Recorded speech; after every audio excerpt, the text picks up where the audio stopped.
जून अंतर्राष्ट्रीय योग दिवस के उपलक्ष्य में निःशुल्क 3 दिवसीय योग प्रशिक्षण शिविर संपन्न। कानपुर नगर मानव उत्थान सेवा समिति श्री हंस मंदिर श्याम नगर में चल रहे 3 दिवसीय निःशुल्क योग प्रशिक्षण शिविर का 21 जून अंतर्राष्ट्रीय योग दिवस के साथ आज संपन्न हुआ। संपन्न समारोह में संतों का भक्तों ने योग का लाभ लिया। इस दौरान योगाचार्य डॉक्टर शैलेंद्र पाल ने योगासन, प्राणायाम व ध्यान का अभ्यास कराया और नियमित योग करने के लिए कहा, क्योंकि योग बीमारियों को दूर भगाने का अचूक उपाय है। अंत में साध्वी पार्वती बाई जी ने कहा कि खुशहाली का मार्ग है योग, खुश रहने का बस एक ही तरीका है, अपने भीतर की ओर मुड़ना। कार्यक्रम में मुख्य रूप से साध्वी मधुता बाई जी, गायत्री बहन जी, हरिनारायण जी, अमित यादव, गया बाबा आदि लोग मौजूद रहे। हमारा परिचय मानव उत्थान सेवा समिति के संस्थापक सद्गुरुदेव श्री सतपाल जी महाराज हैं।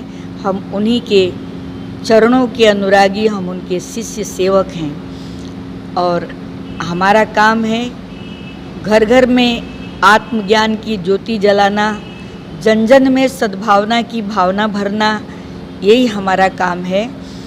और ये योगा, ये 3 दिन से क्लास चल रहा था।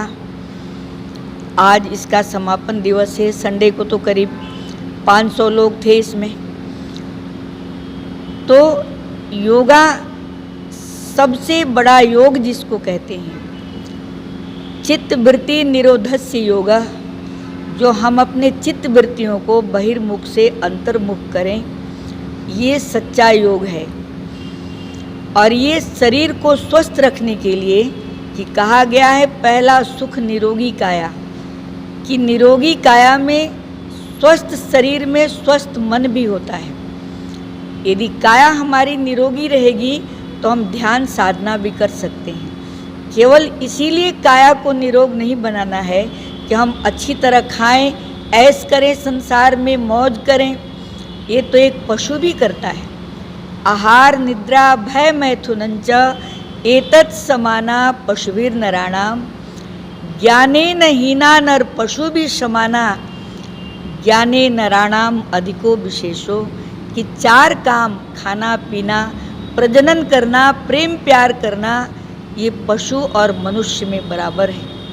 पर मनुष्य एक ज्ञान से श्रेष्ठ है कि वो अपनी आत्मा को जागृत कर सकता है। योग के द्वारा जो सच्चा योग है, जो चित्तवृत्ति निरोधस्य, वो योग का ज्ञान सतगुरु देते हैं।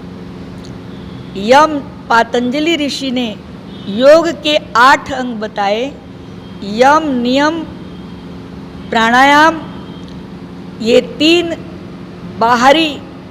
बाहर का योग है। ये कि नियम से रहना, यम मतलब अपने शरीर को ठीक रखना, प्राणायाम करना, प्राणायाम के द्वारा अपने शरीर की शुद्धि करना, प्रत्याहार, जितना कम से कम हो सके भोजन ग्रहण करना। ये प्रत्याहार, अधिक भोजन से एक काया रोगमयी बन जाती है, इसलिए भोजन उतना ही करना चाहिए जितना हम पचा सके। प्रत्याहार, और आगे का जो अंदर की बात है, धारणा निश्चय आत्मक बुद्धि, धारणा ध्यान में हमारी निश्चय आत्मक बुद्धि होनी चाहिए। पर ध्यान करने के लिए टारगेट होना चाहिए हमारा। यदि टारगेट नहीं है तो चांदमारी में पुलिस लोग निशाना लगाते हैं, बिना टारगेट के निशाना कैसे लगाएंगे? इसी तरह मन रूपी ये जो निशाना है, टारगेट ईश्वर है। ध्येय ध्यान ध्याता, उपासना उपासदेव उपासक, भगवान भक्ति और भक्त। ध्येय मतलब ईश्वर परमात्मा, जो हमारी भ्रिकुटी के मध्य में जगमग ज्योत जल रही है, वही हमारा टारगेट है।